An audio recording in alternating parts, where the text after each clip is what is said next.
এই মানুষটি তার জীবনে কখনো বরফ দেখেনি, তবু সে একদিন সিদ্ধান্ত নেয় সে উইন্টার অলিম্পিক্সে অংশ নিতে চায়। ঠান্ডার সঙ্গে শরীর মানিয়ে নেওয়ার জন্য তাকে বিশেষভাবে অনুশীলন করানো হয়, এমনকি কিছু সময় ঠান্ডা পরিবেশেও থাকতে হয়। এরপর ধীরে ধীরে গড়ে তোলা হয় জ্যামাইকার প্রথম ববস্লে টিম। যেহেতু জ্যামাইকাতে বরফ নেই, তাই তারা ঘাসের উপরেই অনুশীলন শুরু করে। শুরুতে বারবার ভারসাম্য হারালেও প্রতিবার আবার উঠে দাঁড়িয়ে তারা শেখার চেষ্টা চালিয়ে যায়। ধীরে ধীরে তারা স্লেড নিয়ন্ত্রণ করার কৌশল আয়ত্ত করতে শুরু করে। 1 মাসের কঠোর পরিশ্রম শেষে তারা উইন্টার অলিম্পিক্সের ভেন্যুতে পৌঁছায়। প্রথমবার আসল বরফ দেখে তাদের চোখে একসাথে বিস্ময় আর উত্তেজনা ফুটে ওঠে। স্ক্র্যাপ মেটাল দিয়ে বানানো স্লেড নিয়ে তারা যখন ট্র্যাকের পাশে দাঁড়ায়, আশপাশের মানুষ কৌতূহল ভরে তাকাতে থাকে, কিন্তু তারা সেসবের দিকে মন না দিয়ে প্রস্তুতি নেয়। হেলমেট পরে প্রথমবার ট্র্যাকে নামতেই অভিজ্ঞতার অভাবে কিছুটা তাল মিলাতে সমস্যা হয়, আর তারা বাধ্য হয়ে ট্র্যাকের এক পাশে থেমে যায়। নিজেদের প্রমাণ করার দৃঢ় সিদ্ধান্ত নিয়ে তারা আবার স্টার্টিং লাইনে ফিরে আসে। এবার স্লেড এত দ্রুত সামনে এগিয়ে যায় যে তারা ঠিকভাবে ওঠার সুযোগই পায় না, আর সেটি একাই নিচের দিকে নেমে যায়। এই দৃশ্য দেখে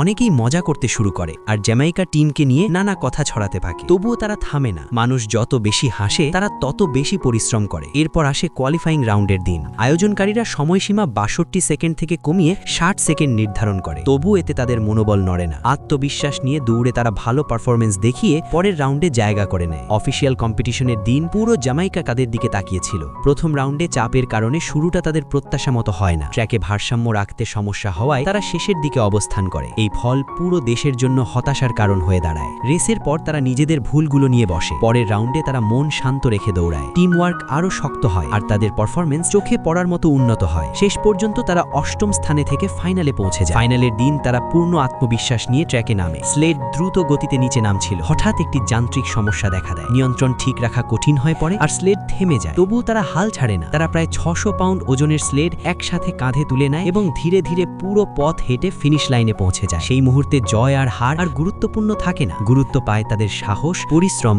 আর অসম্ভবকে সম্ভব করার গল্প।